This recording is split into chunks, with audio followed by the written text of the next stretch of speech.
So here we are outside Used Kids Records at 2500 Summit Street. I'm with the owner, Greg Hall. Let's go ahead and dive in and see what it's all about. Sure, let's go.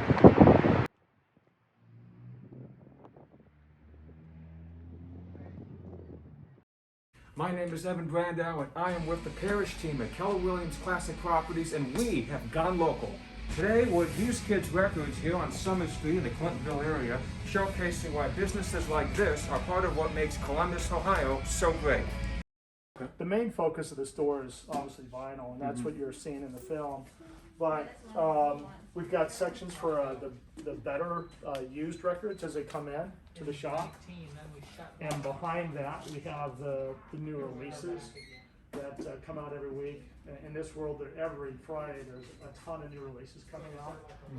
And then throughout the rest of the store, we've kind of broken it down by different categories. Punk, post-punk, hip-hop, soul, obviously a big chunk of the store. Tell me a little bit about this room over here. So in this area, we've got a lot of, I don't want to call it outside kind of stuff because that's not what it is. It's categories of music that I want to make sure that we dedicated more space to. And once we had an opportunity to reset the store, in this area we've got country, we've got blues, we've got jazz, which is quite large actually. Very extensive. Yeah, and we're big fans of jazz music here. And in the center area, we have other categories like, what do we got on this side? We've got our world section, our reggae section, and on the back side of this, we have our folk and pop vocal sections. And then, of course, on these back walls here, we have our famous Dollarland area. And Dollarland is always popular with folks. They'll bring 10, 20. We have guys that bring them a whole box of records. Why? Because they're $1. So they're so cheap. Always something to be found over there. Always, you never know. Always, yeah. And today I'm with Greg Hall, the owner of Used Kids Records here on Summit. So Greg, tell me a little bit about how you got involved in this industry and how'd you open up a store? Well, music has always been in my family. I grew up in a music family. My dad was a music teacher, had his master's degree in music education, that type of thing. So it's always been around my family. But started out in radio, actually. In high school, I had a little crappy gig as a DJ on the weekends with a local radio station. Here in town? No, Coshocton, Ohio. Okay. A small town, eastern Ohio.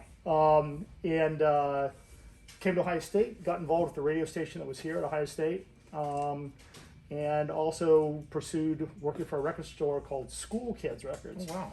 Ended up right place, right time, got on with them, and basically paid my way through college, working part-time, almost full-time at School Kids Records. So I've always been in it, ended up graduating from Ohio State, was in the movie business for a long time, and then eventually had an opportunity to be involved with Used Kids, which was essentially the used side of School Kids. In other words, Used Kids carried just the used records. School Kids carried the new records. And School Kids actually was a separate business. So School Kids unfortunately went out of business at one point in time. Used Kids survived and was still around and has been around since 1986.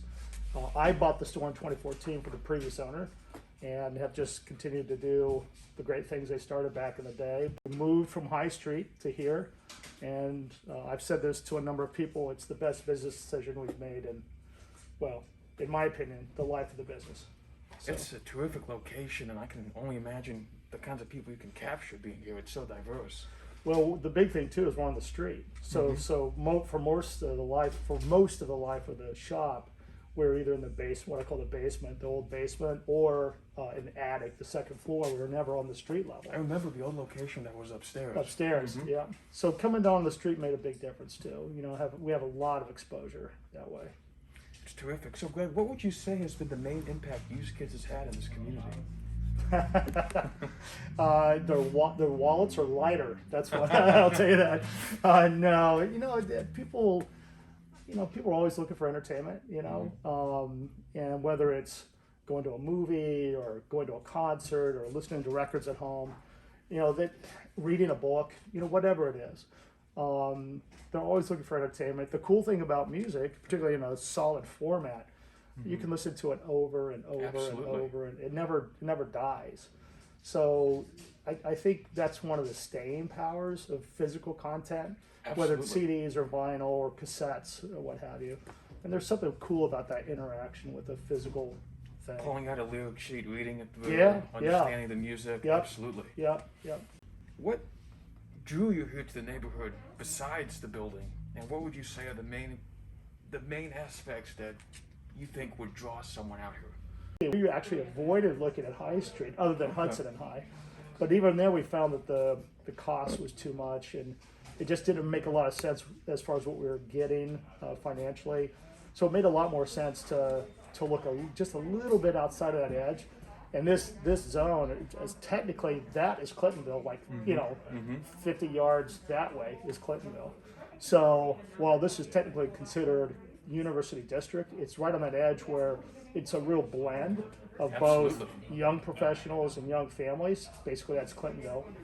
And then kind of, in this area, south of Hudson, it might be young people buying their first home, or, they may be going to school and, wait staff, service industry kind of jobs, that kind of stuff. So, that crowd is definitely strongly supporting this business. So, that's why we feel real fortunate to have found this spot actually. So It's a tremendous location. It's always busy every time Yeah. I come in, no matter the time of day. Saturdays in particular, Absolutely. crazy. Yeah. So, Greg, I gotta ask, owning a record store, Yeah. all these years, what would you say are your favorites? Hard rock. Good That's choice. That's it. Hard rock. Just I grew up with this kind of stuff. Montrose, Ted Oh, Nugent. yeah. I mean, there's just a ton of great hard rock bands from back in the day, and I don't know. There's a lot of bands that kind of carry on that same tradition, well, Sweden in particular has a lot of really great bands. This band called Scumbag Millionaire, I absolutely love. They're just snot-nosed, in-your-face, hard rock and roll. And I mean, there's a metal edge to it, there's a punk edge to it, and that's kind of, to me, what a lot of this kind of stuff is. There's certain labels that really focus on that kind of stuff. This label in particular, Heavy Psych Sounds, is a label that really focuses on that kind of Okay. music. It can tend to have a little bit of a psych vibe to it, but it's just Such really a good good energy. Yeah, oh yeah, and it's great live. So I've always loved. You're gonna probably make fun of Sure. me, but my No. favorite section is all this cheesy '80s like glam Hair metal. Yeah, glam metal. Stuff kind of Sure. like stuff kind of like Dokken. Yeah. I love this. Always gotta love Cinderella. absolutely, that guy that sings for them has got a great voice. Yeah, he does. Tony, what is it? Tony Tom Yeah. Kiefer. Tom Kiefer. Tom Kiefer, yeah. His stuff is great. And then my girlfriend's favorite band, Motley Crue. Of course. absolutely. Got to have that highlighted Always. here. Always. Score some points. This is our listening station. This is where folks, if they want to hear a used record, an open record, they can bring it over here, listen to it. They'll listen to it for either the quality of the sound, of the record itself, or they can listen to it to see if they actually like the music. Okay. So that's what this is